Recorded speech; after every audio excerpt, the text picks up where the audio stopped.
नमस्कार. तरुण भारतच्या न्यूज बुलेटिनमध्ये मी रोहित साळुंखे आपल्या सर्वांचे स्वागत करतो.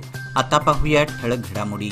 यंदा दुष्काळ परिस्थिती उद्भवली आहे. खरीप आणि रब्बी हंगामातील पावसाचे प्रमाण अत्यंत कमी आहे.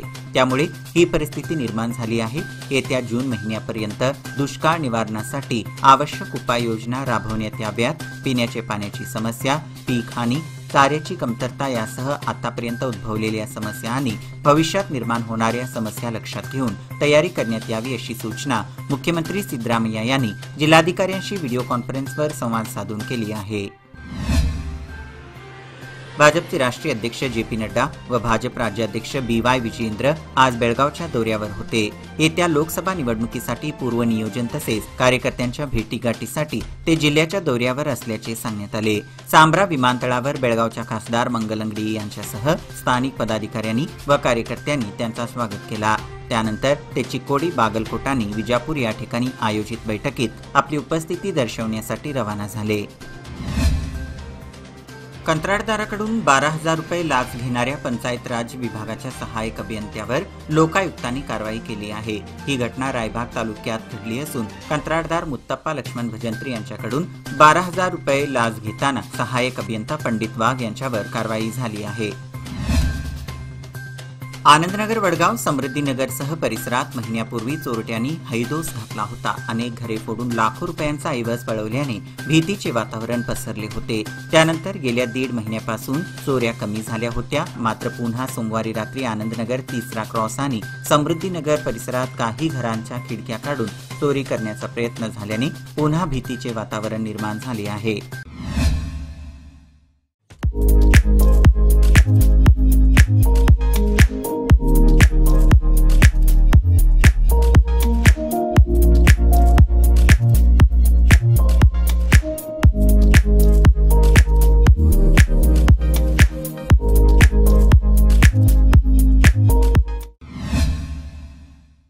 नवसाला पावणारा गणपती म्हणून ओळखल्या जाणाऱ्या शिवशक्तीनगर अनुगोळ बेळगाव येथील श्री सिद्धिविनायक मंदिराचा 12वा वर्धापन दिवस भक्तिभावाने साजरा झाला. पहाटे पंचामृत महाअभिषेक, अलंकार, काकड आरती, दुपारी गणहोम, महाआरती, महानैवेद्य आदी धार्मिक कार्यक्रम संपन्न झाले.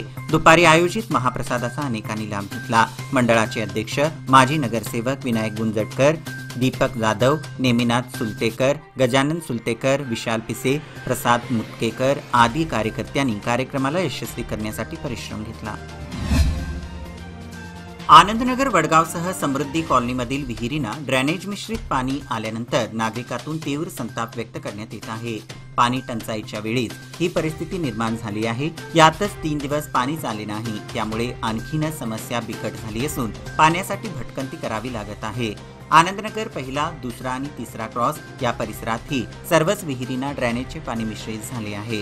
त्यामुळे त्या विहिरींचे पाणी उपसा करावा लागत आहे. ऐन उन्हाळ्यातच ही परिस्थिती निर्माण झाल्यामुळे समस्या निर्माण झाली असून तातडीने ड्रेनेजचे पाणी बंद करण्यासाठी प्रयत्न करावे अशी मागणी होत आहे.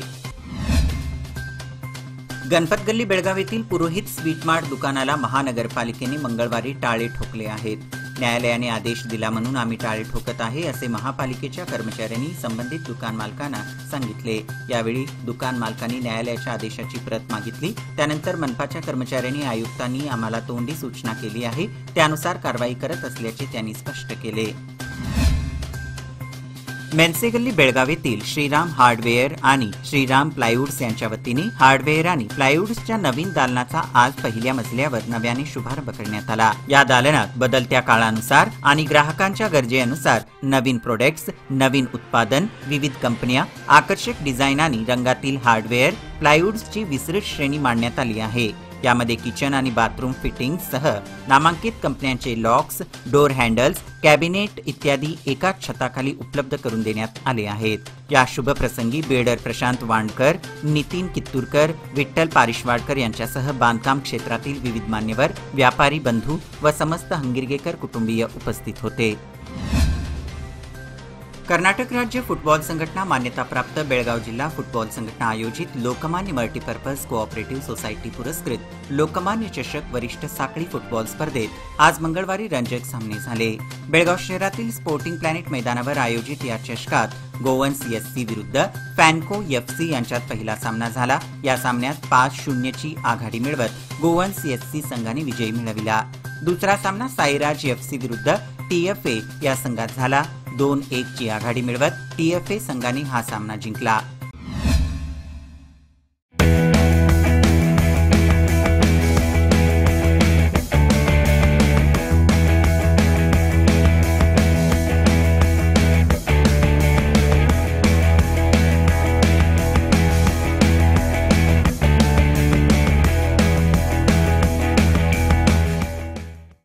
लोकमान्यच्या मुदत ठेव योजना म्हणजे सुयोग्य कालावधी सर्वोत्तम व्याजदर। आता तुमच्या गुंतवणुकीवर मिळवा 9.30% परतावा। अधिक माहितीसाठी आजच कॉल करा 180021245050। योजना फक्त सभासदांकरता, नियम अटी लागू।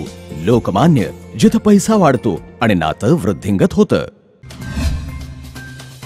बेळगाव चंदगड भागातील लाखो भाविकांचे श्रद्धास्थान असलेल्या देवरवाडी येथील श्री वैजनाथ देवस्थान येथे गुरुवार दिनांक 7 रोजीपासून महाशिवरात्रोत्सवाला प्रारंभ होणार आहे।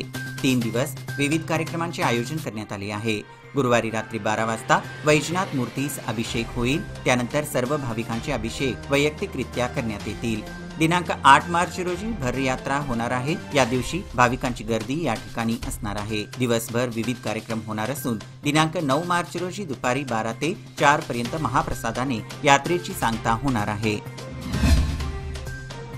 मुचंडी तालुका बेळगाव येथील पैलवान अतुल शिरोळे यांनी भारतीय खेल प्राधिकरणाच्या वतीने घेण्यात येणाऱ्या कोचिंग कोर्स पूर्ण केला असून त्यांना अ श्रेणी प्राप्त झाली आहे। त्यामुळे पैलवान अतुल प्रशिक्षक म्हणून कुस्तीचे मैदान गाजवणारे आहेत। पंजाबमधील पटियाला येथे Netaji Subhashchandra national institute of sports मध्ये कुस्ती प्रशिक्षक पदासाठी डिप्लोमा कोर्स करण्यासाठी देशभरातील विविध भागातून पैलवान उपस्थित होते।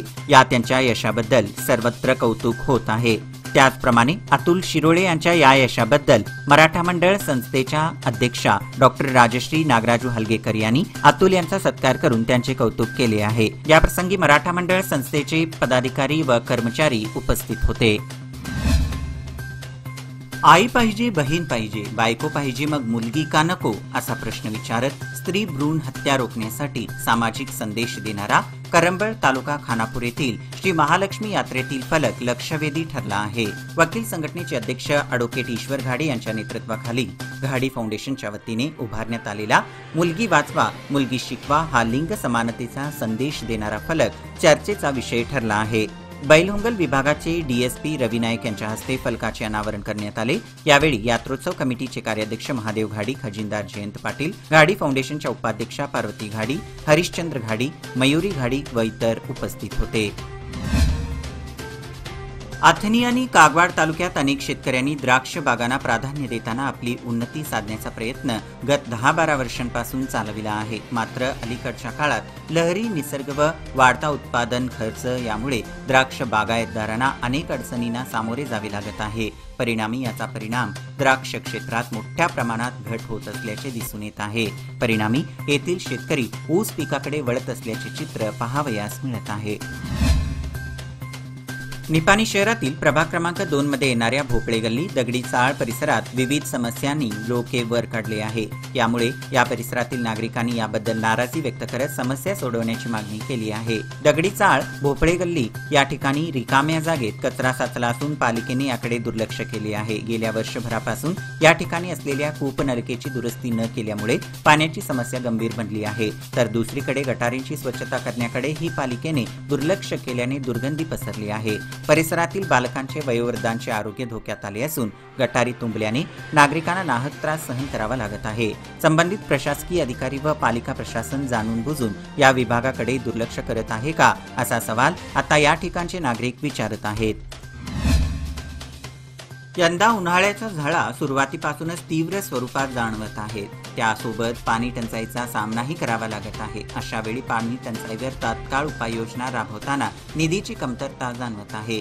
त्यामुळे निपाणी नगरपालिका तसेच जैन इरिगेशनच्या संयुक्त पथकाकडून थकीत पाणीपट्टी वसुली मोहिमेला गती देण्यात आली आहे. त्यानुसार 10,000 रुपयांपेक्षा अधिक पाणीपट्टी थकली असेल तर अशा व्यावसायिकांचे नळ कनेक्शन तोडले जात आहे. तर 10,000वर पाणीपट्टी थकीत असलेल्या घरगुती नळधारकांना नोटीस बजावली जात आहे.